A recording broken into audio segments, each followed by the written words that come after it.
And Ross, thanks for your company. Good night.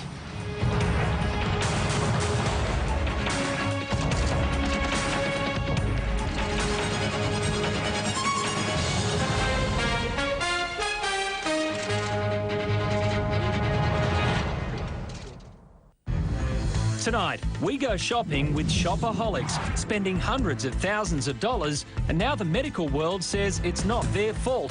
Find out why. Beating the bikies. Can it be done? See how other countries have successfully dealt with these criminal gangs. Will it work here?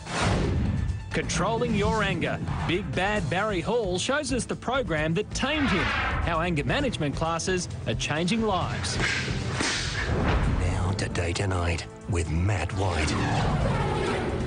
Good evening and thanks for joining us. First tonight, the building practice that's leaving more and more people living in hell. Apartment buildings that are constructed purely for profit but then left to crumble. And we've discovered one block where the local council is powerless. James Thomas has the story. John, we want to have a chat to you, mate. Just want to have a chat about Duffy's Corner. Mention Duffy's Corner and a funny thing happens. People run like rabbits. Run, rabbit, run, rabbit, run, run, run. There's the builder, John Curry, and developers, the Sarcasmo brothers, all looking for a place to hide, to avoid accountability for building this, Duffy's Corner. Absolute nightmare. You can see cracks in the wall over here. Theo Dockus owns apartment 15. He first notified the builder, John Curry, of defects in 2002. We've had disputes with the builder for the past 7 years. The builder thinks this is normal. They're saying it's just a settling effect of the complex. But then in January this year, something happened that no one could ignore. The ceilings collapsed. If someone was in here, someone could have, if not got seriously injured, but would have been killed. What's it like living here? Oh, it's crap. This is apartment number 18. It exemplifies the train wreck that is this whole complex.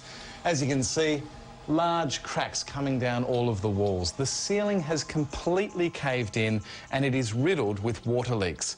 What was once a $500,000 apartment is currently worthless until the builder that created this disaster comes back and fixes it. Now, that's not happening anytime soon. They've gone to ground. This is Andrea Sarcasmo. He's listed as a director of the family company that developed Duffy's Corner, the Sarcasmo Brothers Proprietary Limited. When we contacted him, he denied all involvement. But then again, Andrea Sarcasmo's history suggests he couldn't lie straight in bed. Punter Andrea Sarcasmo was also involved, asking for tips and allegedly handing over cash so relatives' dogs wouldn't be tested. In 2006, Sarcasmo pleaded guilty to bribery and corruption charges in the New South Wales Supreme Court for involvement in a greyhound doping scandal in 2000. When he wasn't at the track, his company was developing Duffy's Corner, a project which now seems as dodgy as his dogs. John Curry, the builder, was employed by the Sarcasmo brothers to build Duffy's Corner. Did you think about the people that are living in there in danger? It was a building that was built so that it could present well, so that it could be sold. The effort to build it properly was not followed through. Peter Salos is a consultant lawyer and architect for Archicentre. Today Tonight engaged him to do an independent report on the building. It's shonky. It looks good, but there's another crack. The building groans under the weight of a roof which has serious problems.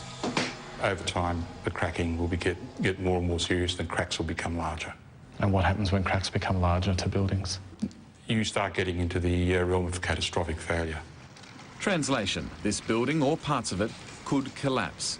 Living here is dangerous.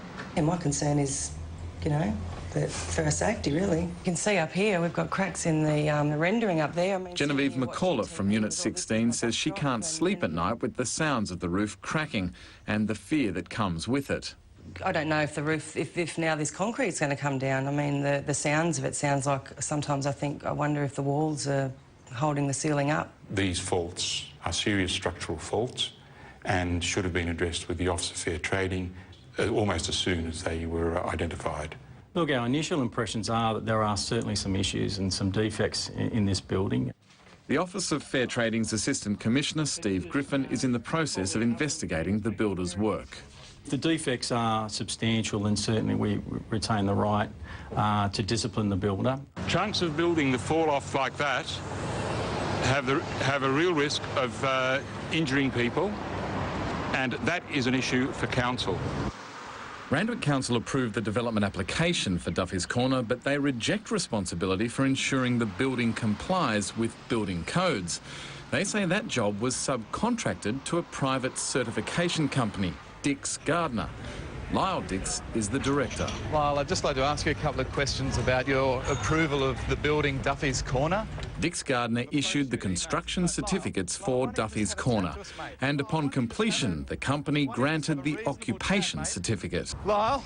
And Lyle's response to our questions pushed the cameraman into traffic. Careful the road, mate.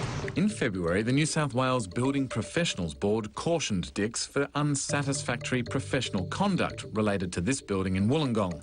With this building, he failed to comply with the Environmental Planning and Assessment Act and engaged in unsatisfactory professional conduct. And with this building, again, he failed to comply with the Act. It's horrible. This isn't what we signed up for. It just seems to be an excuse for everything, and everyone's passing the buck. Run, rabbit, run, rabbit, run, run, run. There's speculation tonight that two men found shot dead in Canberra this afternoon may be the latest